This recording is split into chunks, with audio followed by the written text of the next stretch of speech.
Well, it's been a long time since we just made a weapon for the sake of making a weapon, and you guys definitely seem to agree. A bunch of you guys were saying that you felt like this was a good old throwback ZNA build, and I'm definitely feeling pretty nostalgic too. I'm gonna be feeling extra nostalgic once we start smashing up these pumpkins though. Once you get that whiff of pumpkin guts in your nose, you know Halloween's here. But we're super excited to bring you this mace design because it's actually very unique. Obviously it looks really epic, but I think probably the coolest part about it is the fact that it doesn't require any forging or any sort of welding.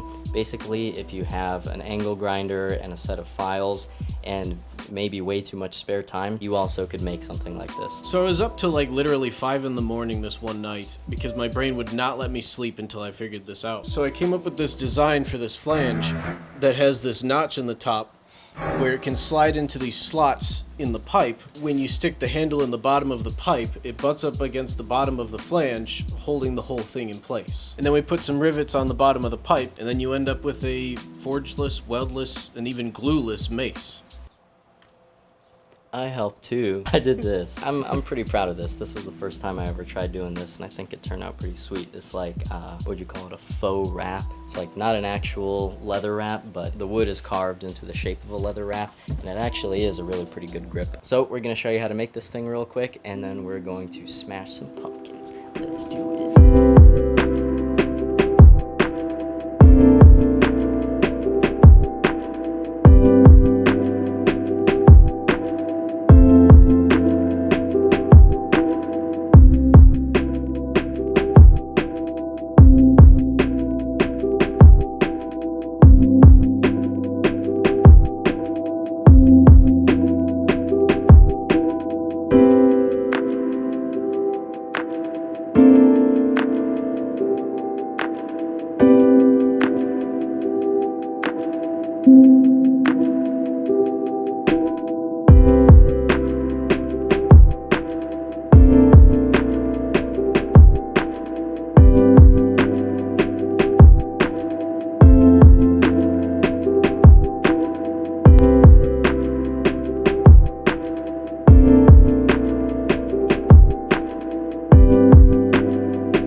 Test.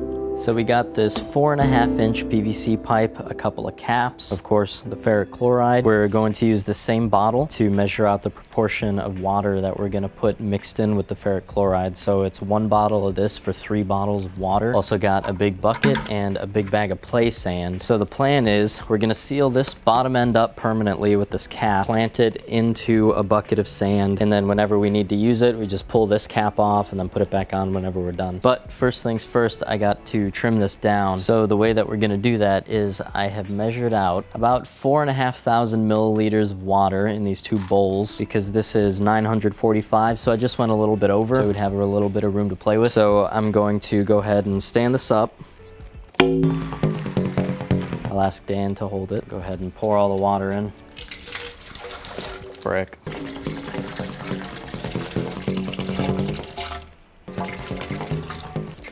Tape measure down in here till it touches the water.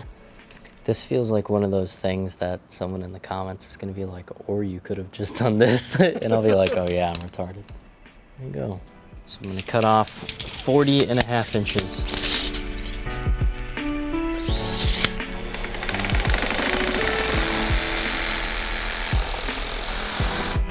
I love when stuff just works.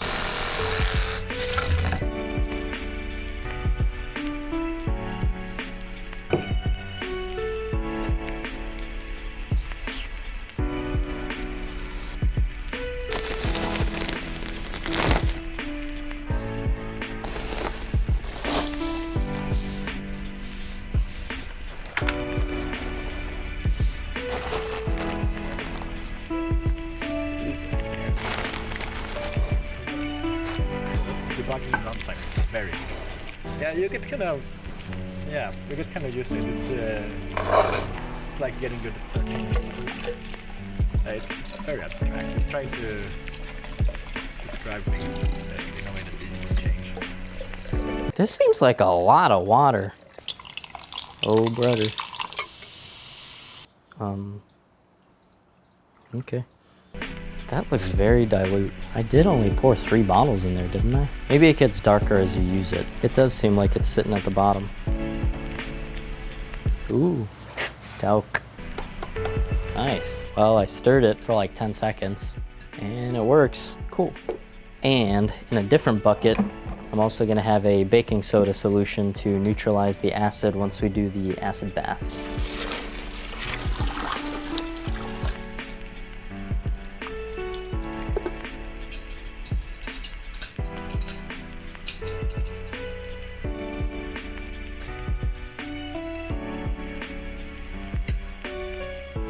It is darker.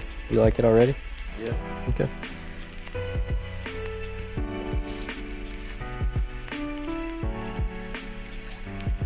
Nice.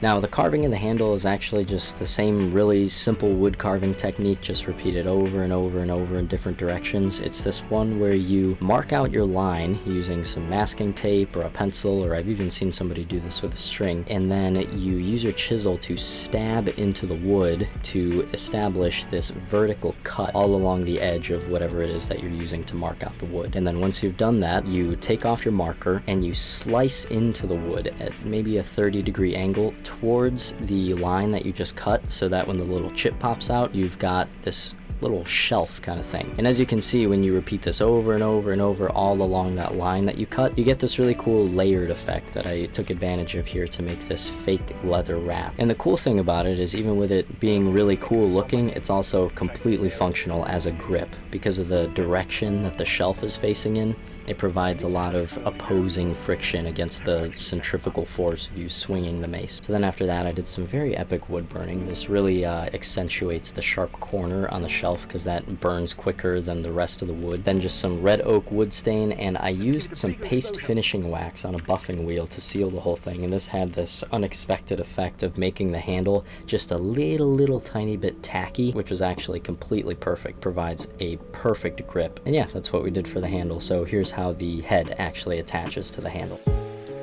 Here's that moment where you're finally realizing the build is almost over.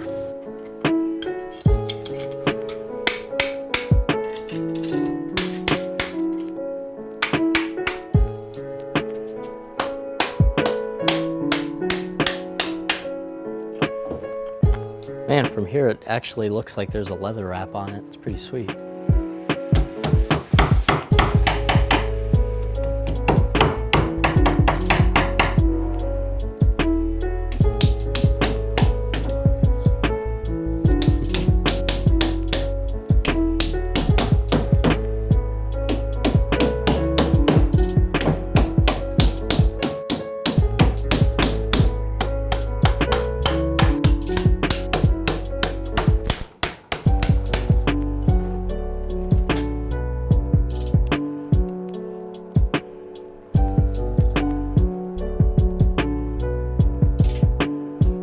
What is it called when you tie your beard up? It's not a ponytail, is it? Pony? Pony beard? Man, that looks straight up Skyrim. I feel stupid saying it looks like a costume weapon because the costume weapons are made to look like real weapons. Wow, they made weapons a real thing in real life. Well, it's freaking cool. Well, guys, that was the build. Hope you enjoyed it. And if you did, it'd be pretty epic if you could also click the like button. Really, really helps a lot. But now that we got it all made up, it's time to smash some pumpkins.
Alright, scoot the head of the mace a little closer to the camera. Actually back to where it was. Lower your hand a little bit. And there's the thumbnail. Alright, now clean this up. What? I didn't give birth to you for nothing, Dan.